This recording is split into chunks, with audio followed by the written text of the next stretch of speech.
Hello friends, welcome back to my channel once again. Radhe Radhe आप सभी को। जैसे कि आपको पता है, हम मोस्टली आपको लिए वृंदावन की वीडियो लेके आते हैं, आपको संतों के दर्शन करवाते हैं, वृंदावन के दर्शन करवाते हैं। लेकिन आज मैं वृंदावन में आई हूँ। एक डॉक्टर है वृंदावन में, काफी जाने माने डॉक्टर है। वृंदावन के जाने माने डॉक्टर नहीं है, पूरे वर्ल्ड में जाने माने डॉक्टर है। सुना है उन्हें 4 अवार्ड से भी सम्मानित किया गया है। लेकिन जिस तरीके का वो इलाज करते हैं वो सुन के मैं बड़ा आश्चर्य हूँ, और मतलब विश्वास नहीं होता कि ऐसा भी कोई इलाज होता है। तो हमारे डॉक्टर जी से बात भी हुई, जो सर थे उनसे बात हुई, तो हमने कहा हम आपसे बातचीत करना चाहते हैं। उन्होंने कहा कोई नहीं, आप आ जाओ। क्योंकि मैंने उनसे बोला जिस तरीके का आप इलाज कर रहे हो, जितना मैंने सुना है, देखा है, आपके बारे में जाना, क्योंकि मुझे तो इस चीज का बिल्कुल बिलीव नहीं है कि इस तरीके का भी इलाज कुछ हो सकता है। और जिस चीज के बारे में मैं बात कर रही हूँ, जो मैं कह रही हूँ, जो थेरेपी देते हैं, इलाज करते हैं, जो भी चीज करते हैं, वो मंत्रों के द्वारा करते हैं। आपने सुना होगा, आपको कोई भी बीमारी होती है या डॉक्टर आपको ऑपरेशन बोल देता है, तो ऑपरेशन से पहले आपको एनेस्थीसिया दिया जाता है, उससे आपको बेहोश किया जाता है, फिर आपका ऑपरेशन होता है। लेकिन यहाँ जो ये डॉक्टर हैं, जो इलाज करते हैं, जो भी उपचार करते हैं, ऑपरेशन करते हैं, जिसमें वो मंत्रों द्वारा कहते हैं बेहोश करते हैं, एनेस्थीसिया का उपयोग करते ही नहीं है। तो ये सारी चीजें जब सुनो तो ऐसा लगता है कि बिलीव ही नहीं होता, आश्चर्य होता है कि ऐसे कैसे हो सकता है। इतनी बड़ी चीज, जो लोग एनेस्थीसिया भी देते हैं, उसमें भी कभी कोई पेशेंट क्या होता है, बीच में बेहोश में हो जाता है। बहुत सारी चीजें होती हैं। तो आइए हम बात करते हैं डॉक्टर अभिषेक शर्मा से, जो आज हमारे सामने बैठे हुए हैं। उनसे बात करेंगे इन सारी चीजों के बारे में। राधे राधे। राधे राधे। जैसे कि मैंने सुना है, आप जो उपचार करते हैं, ऑपरेशन करते हैं, जो भी थेरेपी देते हैं, उसमें आप मंत्रों द्वारा जो भी है पेशेंट है उसको बेहोश करते हैं। जो मैंने आपके बारे में सुना और जो चीजें जानी, हमें विश्वास ही नहीं हुआ कि ऐसा भी हो सकता है। तो ये सारी चीजें आप कैसे करते हैं, मतलब किस तरीके से आप कर रहे हैं, क्या इसमें सच्चाई है, वाकई में ये चीज होती है या नहीं होती है, इसके बारे में आप बताइए। पहले आपका बहुत बहुत स्वागत है। पहले आप यहाँ आए और आपने ये जानने की कोशिश की। बिल्कुल आपने जो देखा है और सुना है, बिल्कुल सही बात है कि मंत्रों के द्वारा अवचेतन मन को कोट करके हम पेशेंट को अर्धबेहोशी अवस्था में ले जाते हैं। तो हम जो यहाँ कर रहे हैं वो आयुर्वेदिक शल्य, दूसरी बात मैं और बता दूं आपको कि आयुर्वेदिक शल्य चिकित्सा है, आयुर्वेदिक सर्जरी है। अच्छा। जिसको हम करते हैं एनोरेक्टल डिजीज में, शारसूत के द्वारा करते हैं, जिसके अपने आप में बहुत अच्छे रिजल्ट हैं। और पहले क्या होता था, 2 साल पहले जब हम हाई एनल फिस्टुला करते थे, रेक्टल प्रोलैप्स करते थे, कोई क्रिटिकल पेशेंट होता था जो पेन नहीं सहन कर पाता था, बड़े उनके रोग होते थे, तो हमें स्पाइनल एनेस्थीसिया की या फिर शॉर्ट जीए की एनेस्थेटिक को बुलाते थे वो, या फिर तो नस के द्वारा दवा देते थे। फोर्डमिन है, फिनार्गन है, डाइजापाम है, केटामिन है, ये सारे ड्रग यूज करते थे और उनको बेहोशी में ले जाते थे। फिर हम सर्जरी करते थे या स्पाइनल में पिक करके और वो स्पाइनल एनेस्थीसिया देते थे। उसके बाद में पेशेंट यहाँ को स्टे करना पड़ता है। लेकिन पिछले 2 सालों से मुझे बताते हुए बड़ा हर्ष हो रहा है कि हम मंत्रों के द्वारा हेडफोन लगा के पेशेंट को अर्धबेहोशी में ले जाते हैं। और जब हम केस करते हैं, हम लोकल एनेस्थीसिया देते हैं, उस हिस्से को सुन करते हैं। लेकिन जो लोग एनोरेक्टल सर्जरी करते हैं या जिन पेशेंटों ने सुन करा के कराया, उनको मालूम ये बहुत पेनफुल प्रोसीजर है। गुदा के पास में कहीं सुन का इंजेक्शन लगाना होगा तो प्रिक ही, और सबसे सेंसिटिव पार्ट वही होता है। तो जैसे ही प्रिक करते हैं पेशेंट चिल्लाने लगता था। जैसे मैं आपसे आप ये पूछूंगी कि आप जैसे बात कर रहे हो, हम एनेस्थीसिया नहीं देते, मंत्रों द्वारा बेहोश कर देते हैं, फिर आप ऑपरेशन करते हैं, जो भी उपचार करते हैं। कभी कभी क्या होता है कि बड़े बड़े डॉक्टर ऑपरेशन करते हैं, एनेस्थीसिया देते हैं, लेकिन बीच में ही पेशेंट को होश आ जाता है। बहुत सारे ऐसे केसेस होते हैं। तो कभी आपको ये चीज रियलाइज नहीं हुई कि मैं तो मंत्रों द्वारा बेहोश कर रहा हूँ, मैंने एनेस्थीसिया का कोई उपयोग नहीं किया, और बीच में पेशेंट को होश आ जाए या कुछ हो जाए, मिस हैपनिंग हो जाए, कभी आपको इस चीज का डर नहीं लगा? नहीं, एक्चुअल में हम जो एनोरेक्टल सर्जरी करते हैं, तो आपने देखा होगा कि और जो सर्जरी में, उसमें अगर हम फोर्डमिन फिनार्गन देते हैं और पेशेंट होश में आने लगता है, वो दोबारा से डोज बढ़ा देते हैं। डोज होने की वजह से बहुत से पेशेंट आप एनेस्थीसिया की वजह से एक्सपायर हो जाते हैं। मुझे लगता है कि जितनी वर्ल्ड में सर्जरी होती है, करीब 2-3% पेशेंट एनेस्थीसिया के ओवरडोज पे या रिएक्शन की वजह से एक्सपायर हो जाते हैं। लेकिन हमारे में क्या करते हैं, हम मन पे काम कर रहे हैं, इस पे उसके अवचेतन मन को कोट करते हैं। और बल्कि इसमें पेशेंट जब बाई चांस आता भी है, थोड़ा उसको होश में भी, चेतनता में आता है, तो रिलैक्स रहता है पेशेंट एकदम, ये नहीं कि एकदम शॉक में चला जाए, ऐसा कभी नहीं हुआ। पेशेंट रिलैक्स रहता है जब तक हमने लोकल एनेस्थीसिया दे रखा होता है, तो वो हिस्सा पार्ट सुन्न हो जाता है। तो हम जब सर्जरी उसकी शारसूत से कर रहे होते हैं तो उसको बिल्कुल आभास भी नहीं होता अगर वो चेतनता में आ जाता है। मतलब आपके कहने का मतलब है आप जिस पार्ट का ऑपरेशन कर रहे होते हैं सिर्फ उतना एरिया ही सुन होता है, जो आप लोकल एनेस्थीसिया की बात कर रहे हैं। जी जी जी। अच्छा, जैसे आप कह रहे हो कि हम मंत्रों द्वारा उसको इतना डीप उसमें ले जाते हैं कि हम ऑपरेशन कर देते हैं, उसको रियलाइज ही नहीं होता है, तो कहीं ऐसा तो नहीं जैसे कि आप मंत्रों द्वारा अगर बेहोश करने का दावा कर रहे हैं तो हो सकता है मंत्रों द्वारा उसे अनकॉन्शियस ऐसे माइंड में ले जाते हो और आप एनेस्थीसिया दे देते हो और पेशेंट को पता ही ना चलता हो, और आप दावा कर रहे हो हम तो एनेस्थीसिया का उपयोग ही नहीं करते और पेशेंट को पता ही नहीं कि उसे एनेस्थीसिया दिया गया है। बिल्कुल आपकी बात एकदम जायज है। मेरे एक्चुअल में ट्रेनिंग डॉक्टर्स भी आते हैं सीखने के लिए, तो जब वो नए नए होते हैं तो उनको भी लगता है कि शायद ये हेडफोन लगा के ऐसे कुछ सुना दिया है और आप लोकल एनेस्थीसिया भी दे रहे हो। तो हम क्या करते हैं, जानबूझ के एक ही दिन में 2 केस करते हैं। अच्छा। कल हमने 2 केस किए थे। पहले वाले को चूंकि वो मॉमडन था, हमने जानबूझ के, समय कम था, हमने पहले लोकल एनेस्थीसिया दे के दिया। तो जब हमने दिया वो पेनफुल था, नेचुरल, सभी लोग डॉक्टर्स जानते हैं, और पेशेंट की आवाज यहाँ तक बाहर तक लोगों ने सुनी कि हाँ दर्द हो रहा है, मुझे इंजेक्शन हल्का लगाओ डॉक्टर साहब, दर्द हो रहा है, ऐसा करके हुआ। फिर हमने दूसरा केस जो किया वो 86 के एक ईयर ओल्ड बाबा थे, उनमें हेडफोन लगा के, जबकि कम सुनते थे, उसके बावजूद हमारे पास उसका वीडियो भी रिकॉर्ड है, हमने उसमें किया। तब हमारे जो दोनों डॉक्टर थे उनको समझ में आया कि दोनों केसों में अंतर है। हम जो उसको अर्धबेहोशी में ले जा रहे हैं, मतलब कि ध्यान की बहुत गहराइयों में ले जाते हैं, उसके मन को कहीं और ले जाते हैं। तो जब हम लोकल एनेस्थीसिया प्रिक करते हैं तो उसको पता नहीं चलता कि हमने लोकल एनेस्थीसिया दिया है।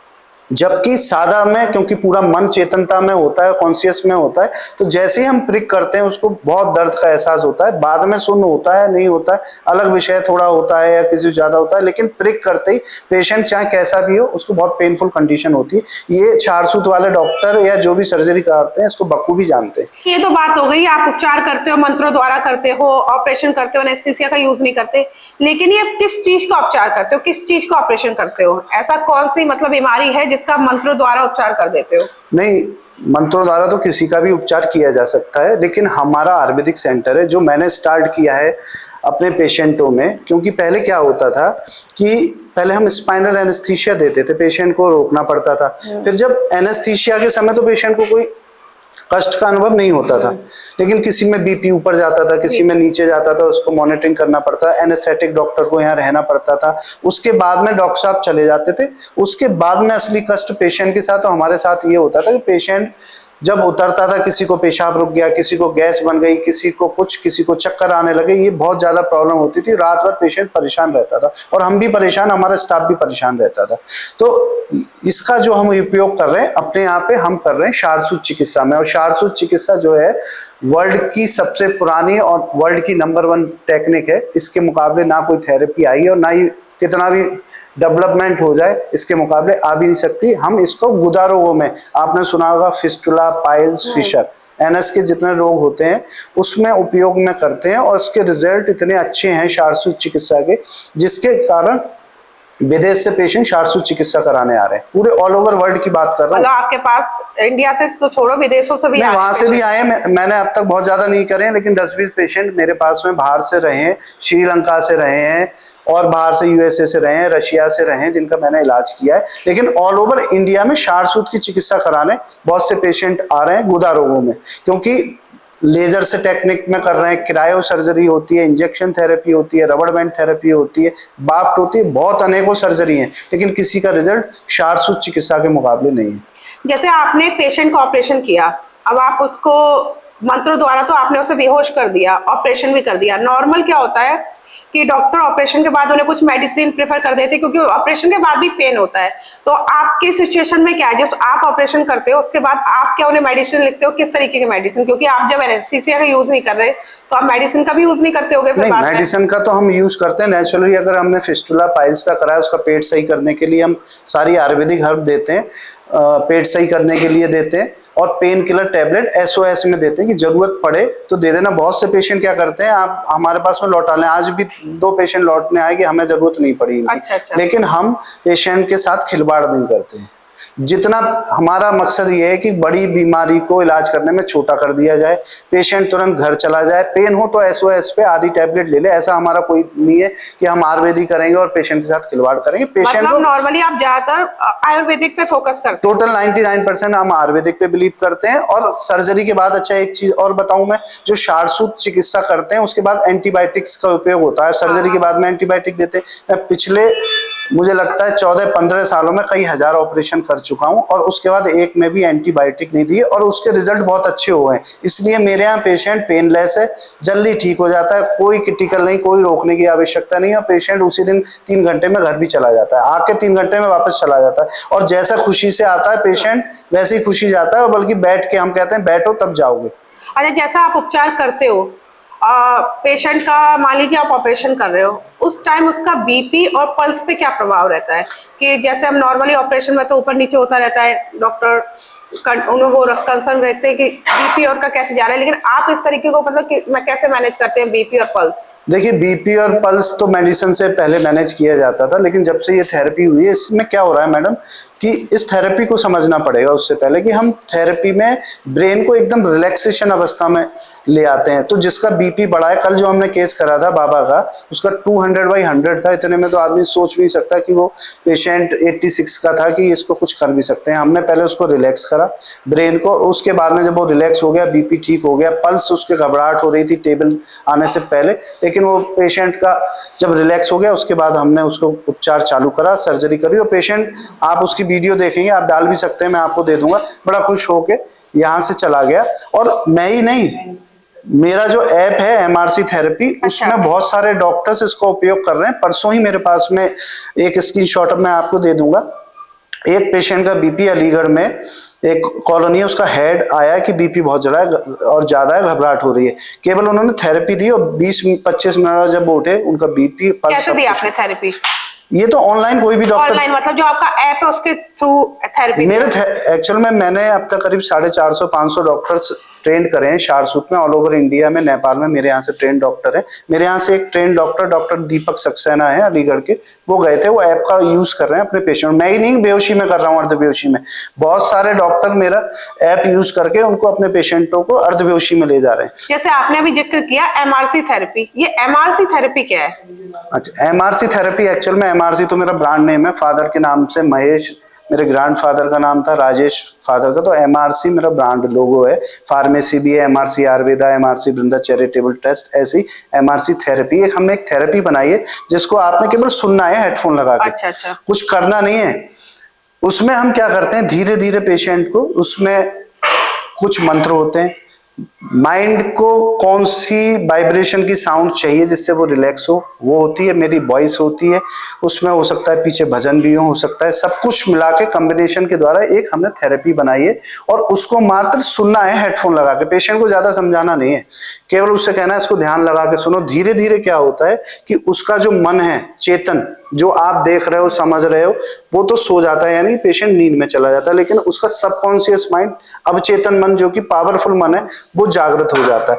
उसके बाद में वो, उसका मन जहां हम ले जाते हैं थेरेपी में, सपोज हम लेके गए कहीं जंगल में लेके गए, तो वो टेबल पे तो उसका शरीर है, लेकिन मन उसका सारा वहां पहुंच जाता है, गार्डन में पहुंच जाता है। इसी बीच में हम क्या करते हैं कि प्रिक करके सर्जरी चालू कर देते हैं, तो उसको वो आभास नहीं होता कि कहीं पे प्रिक हुआ, क्योंकि मन तो कहीं और है। हम इस थेरेपी में क्या करते हैं कि योग की बहुत गहराई में ले जाते हैं। हम इसको कह सकते हैं एक समाधि। हम OT टेबल पे एक पेशेंट को समाधि की स्टेज में ले जाते हैं। अच्छा, समाधि में आपने देखा होगा 3 चीजें आती हैं, कोई भी जो समाधि लेते हैं। एक तो उसको समय का आवाज खत्म हो जाता है कि हम कितनी देर से समाधि में हैं। दूसरा, उसके सेंसेशन खत्म हो जाते हैं। आपने देखा होगा दीमक चल रहे हैं, मक्खी बैठी है, मच्छर काट रहे हैं, उसको फीलिंग खत्म हो जाती है।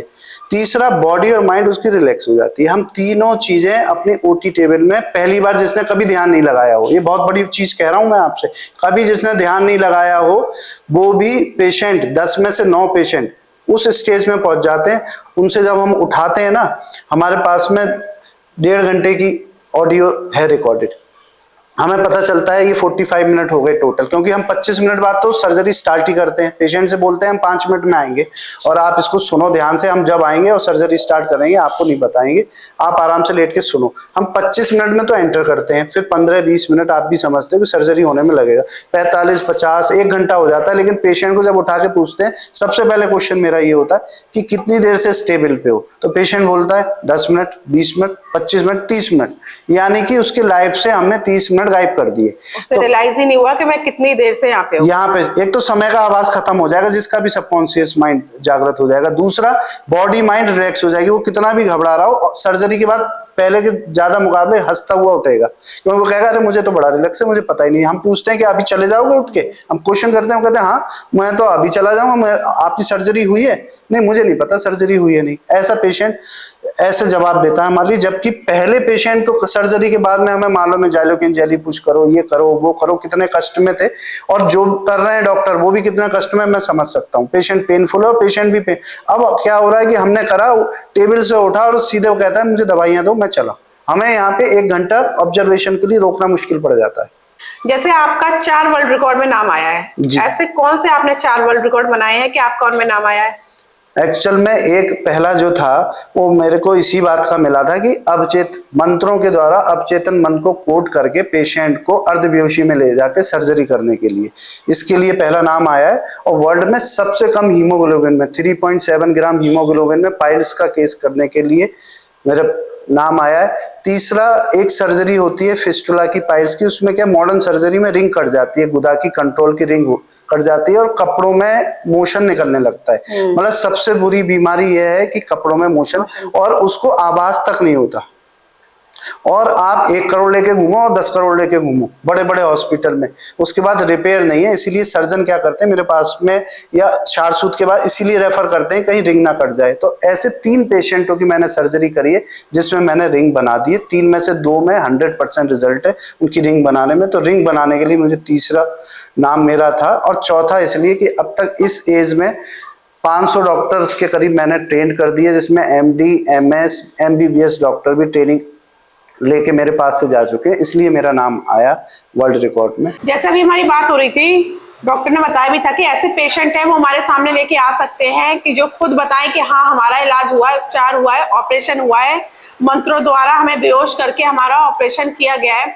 तो जैसे हमने कहा था कि पेशेंट हैं जिनको हम कल लेके आएंगे, लेकिन बाई चांस वो पेशेंट आज ही आ गए हैं, तो आज ही हम आपको उनसे मिलवाते हैं जो आज हमारे साथ बैठे हुए हैं, और उनसे ही जानते हैं कि किस तरीके से उनका इलाज किया गया, उनको क्या फील हुआ, क्या वाकई में उन्हें दर्द हुआ, क्या वाकई में उन्हें मंत्रों द्वारा ही बेहोश किया गया था या एनेस्थीसिया दिया गया था। इन सारी चीजों के बारे में बात करेंगे। सबसे पहले आप अपना नाम बताइए और ये बताइए आप कहाँ से हैं?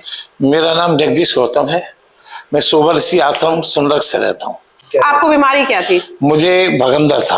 अच्छा, तो जो इसका इलाज किया डॉक्टर साहब ने, कैसे इलाज किया, किसके द्वारा? क्षारसूत्र ऑपरेशन के द्वारा। ऑपरेशन के द्वारा इलाज किया गया। अच्छा, जब आपका ऑपरेशन के द्वारा इलाज किया जा रहा था तब आपको कोई दर्द महसूस हुआ, कोई चीज फील हुई, दर्द हुआ? नहीं, कुछ नहीं हुआ। कुछ नहीं हुआ, कोई पता नहीं लगा। क्योंकि जब अगर आपको दर्द फील नहीं हुआ, कोई चीज महसूस ही नहीं हुई, तो इसका मतलब तो उन्होंने आपको बेहोश किया होगा, और जब बेहोश किया होगा तो कोई इंजेक्शन का यूज किया होगा, इंजेक्शन वगैरह लगाया होगा? नहीं, कोई इंजेक्शन नहीं लगाया। शायद कोई इंजेक्शन लगाया हो, कहीं हाथ में ड्रिप नहीं, कहीं नहीं, नस में, कमर में, कहीं तो कोई इंजेक्शन नहीं लगाया गया मुझे। अगर आपको इंजेक्शन नहीं लगाया और आप कह रहे मुझे दर्द भी नहीं हुआ, तो फिर आपका कैसे ऑपरेशन हुआ, कैसे इलाज हुआ? एक थेरेपी के कानों में लगाकर थेरेपी सुनाई गई थी। कानों में लगा के थेरेपी? क्या थेरेपी थी, क्या उसमें मंत्रों द्वारा? मंत्रों द्वारा।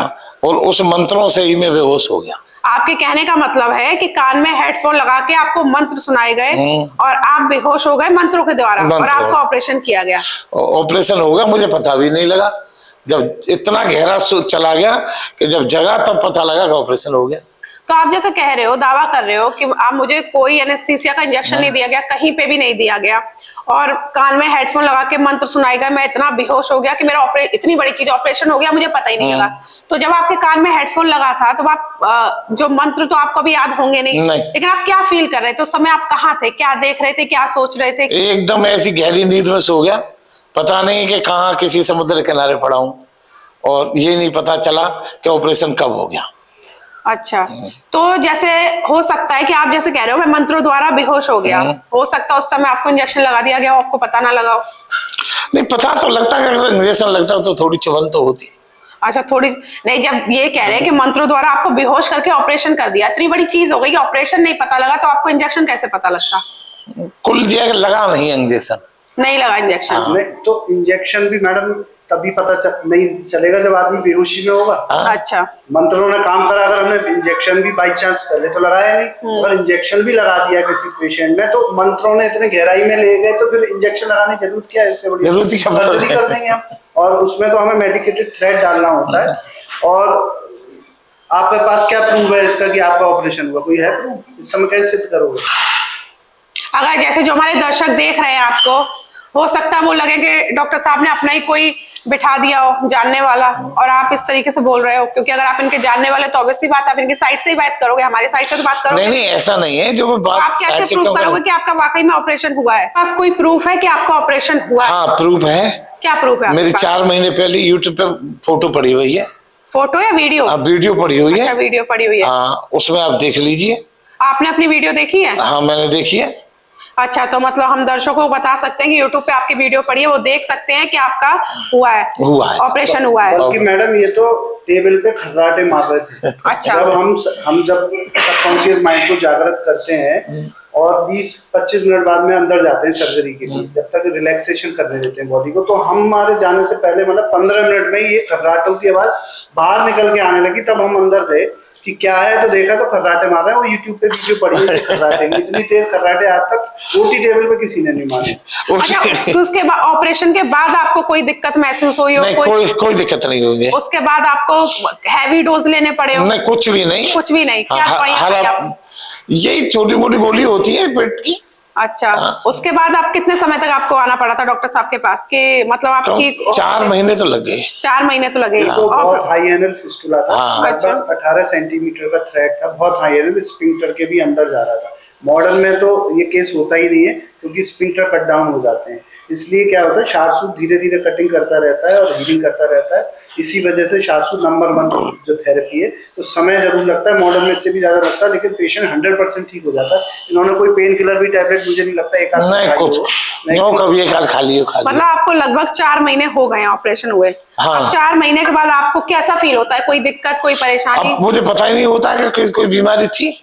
मतलब आपको ऐसा फील होता है कोई बीमारी नहीं थी। तो जैसे अभी हमने बात की, जो डॉक्टर साहब के पेशेंट थे उन्होंने खुद बताया कैसे मंत्रों द्वारा उन्हें बेहोश करके उनका इलाज किया गया। और उन्होंने ये भी बताया आज से 4 महीने पहले, जैसे नवंबर चल रहा है, अब से 4 महीने पहले उनका ऑपरेशन हुआ था, किस तरीके से इलाज हुआ था, बाकायदा उनकी वीडियो भी यूट्यूब पे पड़ी है। तो जैसे आप देख रहे हैं मेरे हाथ में फोन है, ऑलरेडी वीडियो प्ले है, यही वीडियो है जिसमें ये पेशेंट आपको दिखाई भी देंगे। मैं वीडियो का लिंक भी डाल दूंगी डिस्क्रिप्शन बॉक्स में, साथ के साथ आप वीडियो देख भी सकते हैं, मेरे स्क्रीन पे चल रही है। तो इनका जो इन्होंने ऑपरेशन किया था, इलाज किया था, जिससे पूरी तरीके से सेटिस्फाइड हैं और अब इन्हें कोई भी दिक्कत परेशानी, कोई तकलीफ नहीं है। 4 महीने पूरे हो गए हैं। तो जैसे कि आज हमने डॉक्टर अभिषेक शर्मा जी से बात की, कई चीजों पे बात की, कई हमारे भी सवाल थे, जैसे हमने सुना था इनके बारे में, हमें भी विश्वास नहीं हो रहा था। ये चीज लेके हम आए थे इनके पास कि हम भी जानना चाहते थे क्या है ये चीज, क्या वाकई में ऐसे इलाज संभव है या नहीं है। तो मैं आप लोगों से भी कहना चाहूंगी, आपसे भी जो लोग भक्त ये वीडियो देख रहे हैं, उनमें से बहुत से लोग ऐसे होंगे जिन्हें ये सारी प्रॉब्लम्स होंगी, फेस कर रहे होंगे, आप किसी से बोल नहीं पा रहे होंगे। कई लोगों ने तो कई जगह दिखाया भी होगा, डॉक्टर से कंसल्ट भी किया होगा, एक नहीं कई डॉक्टर से किया होगा, लेकिन आपके पास समस्या का समाधान नहीं मिल पा रहा होगा। तो यहाँ पे अगर आप आते हैं, जैसे आप अगर किसी चीज से घबराते हैं, बहुत से लोग इंजेक्शन से डरते हैं, बहुत से लोग एनेस्थीसिया से डरते हैं, बहुत से लोग जैसे इनका बीपी लो रहता है, डॉक्टर मना कर देता है आपका बीपी लो है, होमोग्लोबिन कम है, आपका ऑपरेशन नहीं हो सकता। तो ये सारी चीज का समस्या का समाधान आपको यहाँ मिल सकता है डॉक्टर अभिषेक शर्मा जी के पास। वो जैसे उन्होंने बताया एमआरसी थेरेपी क्या है, जो गुदा रोग होता है उसको किस तरीके से मंत्रों द्वारा अर्धबेहोशी में ले जाके वो उपचार करते हैं। तो इन सब चीजों के बारे में आज हमने बात की, आपको बताया। और अगर आप भी इन सारी समस्या से जूझ रहे हैं और परेशान हैं, तो आप इन्हें कंसल्ट कर सकते हैं। इनका नंबर मैं डाल दूंगी, ऑलरेडी स्क्रीन पे नंबर शो हो रहा होगा, डिस्क्रिप्शन बॉक्स में भी यहाँ की सारी डिटेल डाल दूंगी, यहाँ का एड्रेस, आप कैसे पहुंच सकते हो, आप इनसे कांटेक्ट कर सकते हो, कंसल्ट कर सकते हो। और अगर फिर भी मैं आपको बता दूं, इन्होंने अपने एक ऐप का नाम भी बताया, जाके उस ऐप पे डेमो क्लासेस भी ले सकते हो, उसके बाद भी आप डॉक्टर से कंसल्ट कर सकते हो। तो इन सारी चीज पे आज हमने डॉक्टर से बात की, उन्होंने बहुत ही अच्छी तरीके से हमें जवाब दिया। कई तो सवाल मैंने ऐसे भी किए क्योंकि हमें खुद भी विश्वास नहीं था कि वाकई ये सारी चीज हो सकती है। तो अगर आप इस चीज से जूझ रहे हैं या आपको ऐसी समस्या है तो आप कंसल्ट कर सकते हैं, कॉल कर सकते हैं। बाकी इस वीडियो को मैं यही खत्म करूंगी, आपसे मिलेंगे अपने नेक्स्ट ब्लॉग में ऐसे किसी वीडियो के साथ। अब तब तक के लिए मेरे चैनल को लाइक करें, सब्सक्राइब करें, शेयर करें। अभी के लिए राधे राधे। राधे राधे, बहुत बहुत धन्यवाद मैडम आपका।